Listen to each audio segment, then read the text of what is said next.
video, we're going to go through correct technique for the glute bridge. It's an exercise that's given out lots by healthcare professionals to strengthen these things here.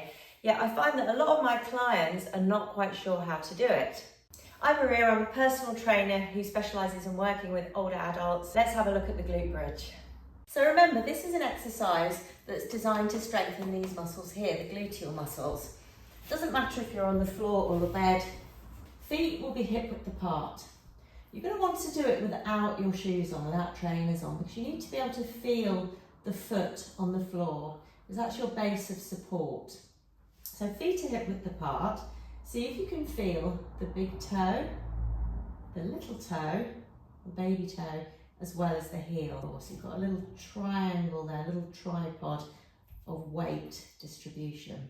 We want to be relaxed in our upper body. Common mistakes you see with this are overarching the back to come up and just using the lower back to do all the work. So we want to relax the rib cage. I like to do this by breathing gently in, and as you breathe out, just softening the lower rib down. See if you can feel the muscles of the back just relaxing and releasing. And that's going to help you to be able to do the lifting with these muscles here. Another thing that I often find with the glute bridge is that people have their legs a little bit too far away. And if you do that, you're going to probably feel it a lot more into the hamstrings rather than these bottom muscles. So you want to have your feet so that you can reach and touch the heel. They're still hip width apart. You've still got that weight distribution, big toe, baby toe, heel, but the legs are not so far away. Then we want to think about tipping back, but not tipping back too much. So if your back is arching away from the floor and you lift up, you're just going to feel it in your lower back, and that's really common. That's what I find with a lot of my clients. They've been given the glute bridge to do at home, and they're just arching as they come up. They always feel it in their back and not the bottom.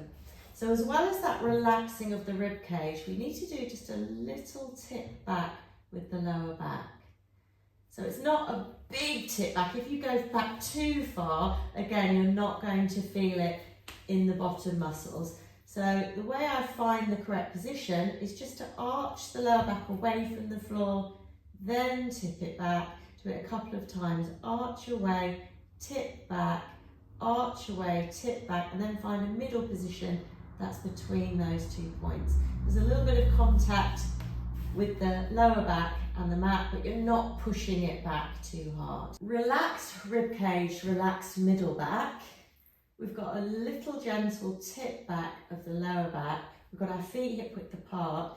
We're pressing through the big toe, baby toe, and the heel. And then before we even go, we're going to see if we can take our hands onto these bum cheeks, and can you tighten the bum cheeks in this position and then let go. Squeeze and let go.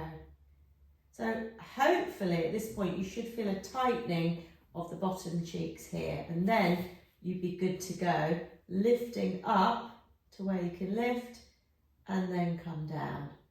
If you can't feel the bum cheeks, you might not be in quite the right position. You might be arching a little bit, you might be tipping a little bit too much, or it might just be that you're not really used to using them and they're kind of switched off a little bit and gone to sleep. So we need to get them going. So touching them helps the brain to connect to that muscle. And lastly, I often see people coming up a bit too far. So they're kind of arching the back. And again, this is putting more strain into the back. So if you go up a little bit too high, that's not gonna do a great deal for the glutes either. It's gonna be more into the back. So just come down a little bit.